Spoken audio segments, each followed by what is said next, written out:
La politique nous apporte réellement quoi? J'aimerais que vous puissiez me dire en commentaire, que nous apporte réellement la politique? Est-ce que vous pensez que la politique nous apporte vraiment grand-chose dans notre quotidien où nous nous trouvons aujourd'hui? Parce qu'au Burkina Faso, ils ont décidé de supprimer les partis politiques. Donc désormais, il n'y a plus de partis politiques. Un seul parti, on ne veut plus rien comprendre. Écoutez d'abord ce reportage qui nous vient de Kazibat TV au Burkina Faso et on se retrouve. Au Burkina Faso, la scène politique connaît un tournant majeur. À l'issue du Conseil des ministres en sa séance du jeudi 29 janvier 2026, sous la présidence du chef de l'État, son Excellence le capitaine Ibrahim Traoré, le gouvernement a décidé de supprimer les partis politiques. Longtemps au cœur de l'animation de la vie politique nationale, les partis politiques font désormais partie du passé institutionnel du pays des hommes intègres. Les partis politiques font désormais partie du passé institutionnel du pays des hommes intègres. C'est-à-dire, on n'entend plus parler des partis politiques. On ne veut pas les distractions. On veut être concentré, on veut savoir où on va.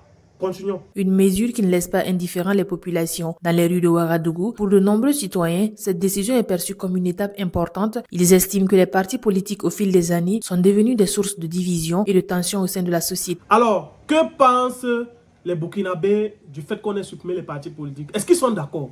Est-ce que ça va les plaire? Est-ce qu'ils vont dire que c'est la dictature? Est-ce qu'ils seront d'accord? Est-ce qu'ils vont approuver ça? Est-ce que certains ne vont pas désapprouver cette logique? Écoutons quelques-uns. Nous avons accueilli la nouvelle avec satisfaction parce qu'il faut le dire, hein, les politiciens ont mis à plat notre cohésion sociale.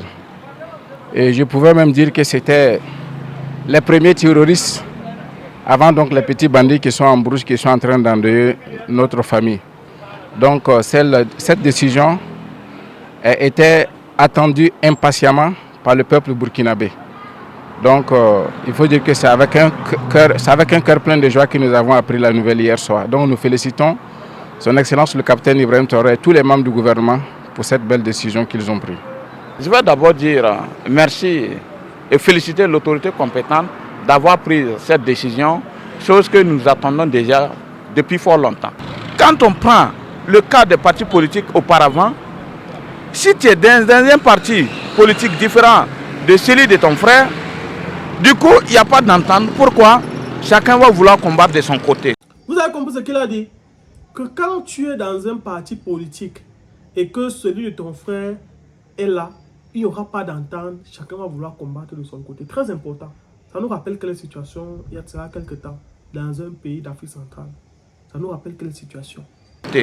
Et ce qui amène la division au sein de la société.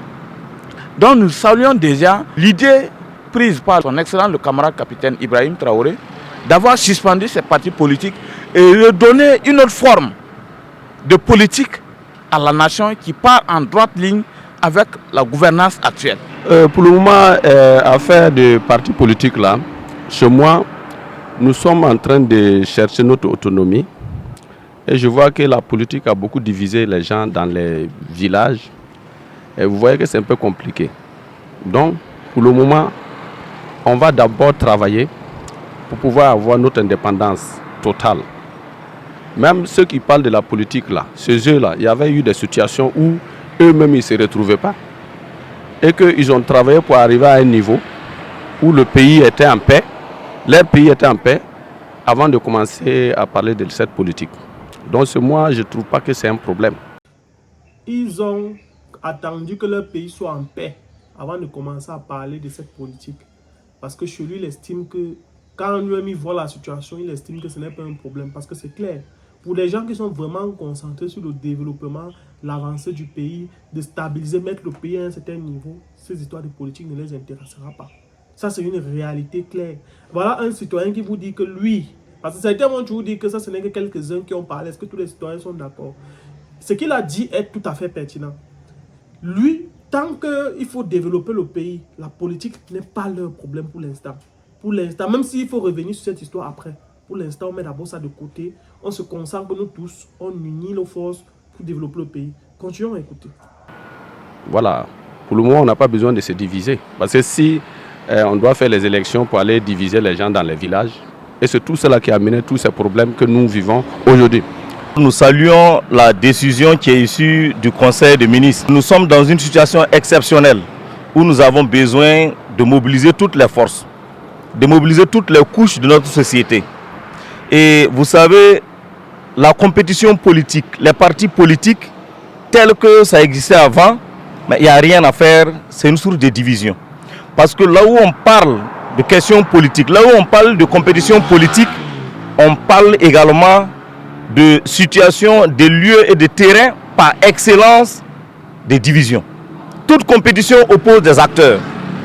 Et aujourd'hui, nous sommes face à une situation exceptionnelle qui a besoin forcément que toutes les fils et filles du pays regardent dans la même direction. Alors, par rapport à cette situation, nous ne pouvons plus encore diversifier les forces en regardant, bien sûr, les points de vue des partis politiques, vu que déjà ces partis politiques ont des programmes différents et mobilisent, bien sûr, des acteurs en opposition. Dans le contexte actuel, les citoyens interrogés estiment que l'heure est à l'union des forces sur les enjeux prioritaires du pays plutôt qu'aux rivalités politiques. Aujourd'hui, c'est la reconquête du territoire, à la recherche de notre souveraineté. C'est ce qui nous importe le plus. Et pour ça, nous ne pouvons plus encore retomber dans cette compétition des partis politiques-là. Cette décision vient sauver une fois de plus notre nation. En termes de ressources qui étaient mobilisées pour entretenir ces partis politiques-là, c'est important, il faut le souligner. Ce sont des devises qui devaient être utilisées pour la reconquête de notre territoire, pour redynamiser l'économie. On ne peut pas les diriger vers le fonctionnement des partis politiques encore. Et donc, pour ces raisons, nous pensons que dissoudre ces partis politiques jusqu'à ce que notre territoire puisse être reconquis, jusqu'à ce que nous retrouvions en tout cas la stabilité normale et que les choses fonctionnent normalement dans notre pays pour que nous puissions repenser au modèle politique et au système politique qui sied, en tout cas dans un État en paix. Donc pour le moment, on doit sursoir à ça et on va travailler jusqu'à arriver à un moment où on va pouvoir s'imposer et être fort et il n'y aura pas trop de pauvres qu'on peut accepter dans les provinces, dans les campagnes. Et en ce moment, on peut revenir à la politique. Donc, il faut se conformer à la politique actuelle, puisque nous sommes en révolution, qu'ils convergent leurs forces à soutenir le capitaine Ibrahim Traoré.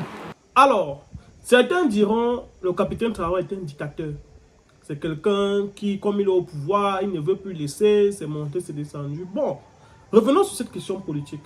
La plupart de nos pays, où la politique a toujours régné en maître, est-ce que ces pays se sont forcément développés de prime abord? Ou bien est-ce que ces pays sont forcément...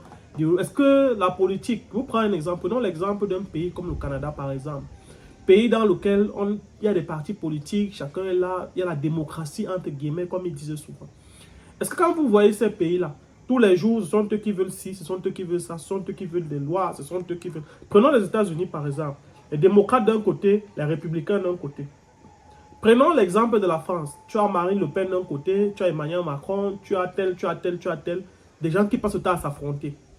La politique passe le temps à diviser les opinions et éviter que tout le monde soit uni. Ça passe le temps à faire ce qu'on appelle souvent diviser pour mieux régner. Parce que quand les gens sont désunis, alors quels sont ici, je vais vous donner quelques avantages d'avoir aboli ou bien d'avoir décidé de ne plus mettre la politique au centre des choses.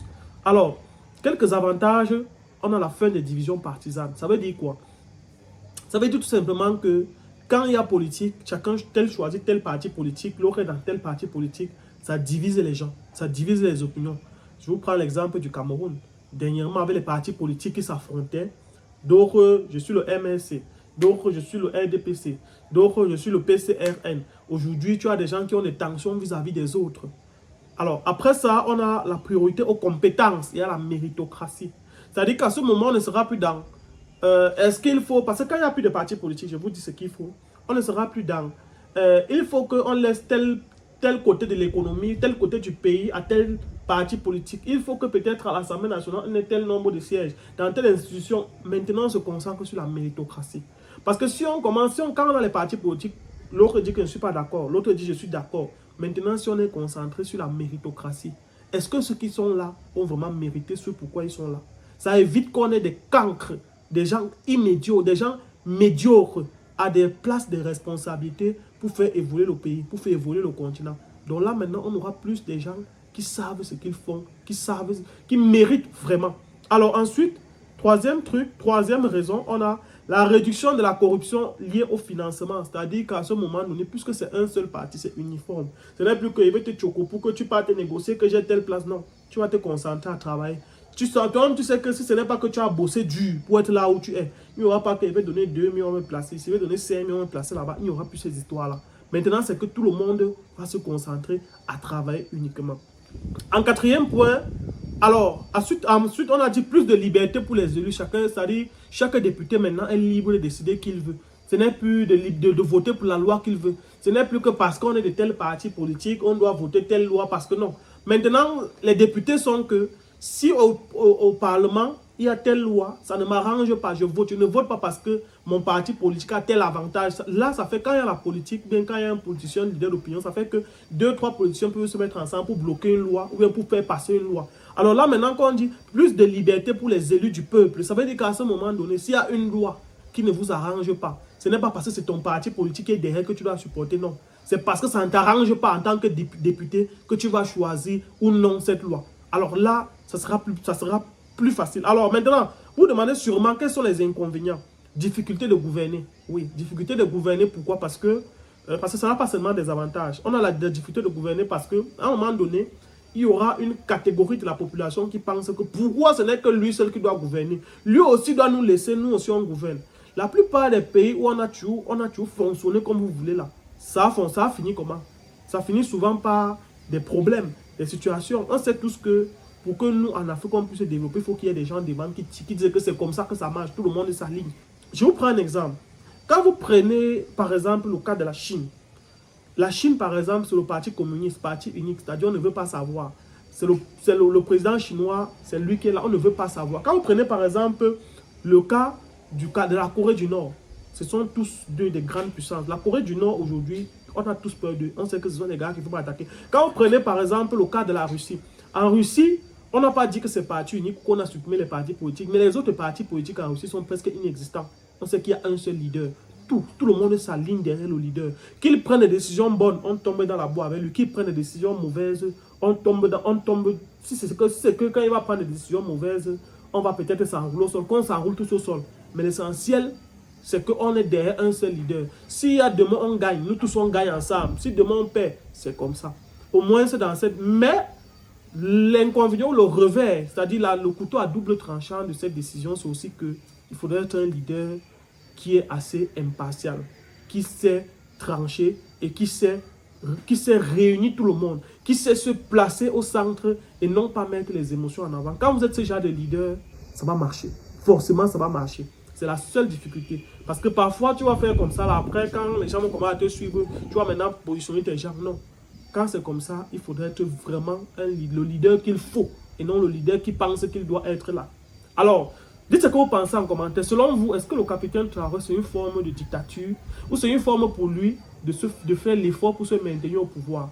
Est-ce que vous pensez que le capitaine Traoré a eu raison sur ce coup? Dites ce que vous pensez en commentaire. Très bientôt. Ciao, ciao.